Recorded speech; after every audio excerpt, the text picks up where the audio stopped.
Francisco Villanueva's family says they're relieved Judge Chika Anyiam won't be hearing the case involving his murder. I'm glad somebody finally told her to step down. Police say Villanueva was killed by Julio Guerrero after the two men bumped into each other at a club.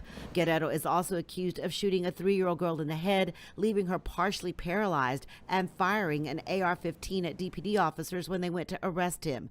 Judge Anyiam held 3 separate bond hearings for Guerrero this past year.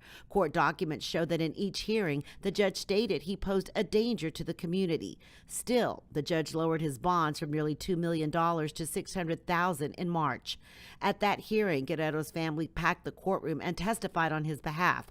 The judge stated, "The only reason I'm lowering these bonds is because he had such family support." His family's always going to back him up because they want him there. But I would love to have my brother-in-law here with me today. The district attorney filed a motion last week mentioning WFAA's reporting several times, including our report that Guerrero's defense attorney, Tom Cox, donated $5,000 to Judge Anyiam's campaign. It's a slap in the face of the victims' families.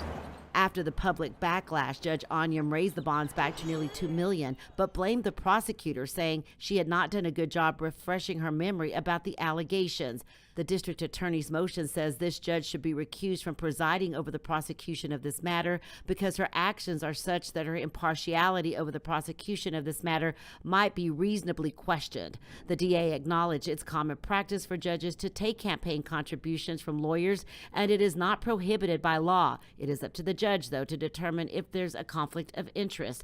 Judge Anyiam recently signed the order to remove herself, but declined to comment on the case when we reached out. In Dallas, I'm Rebecca Lopez.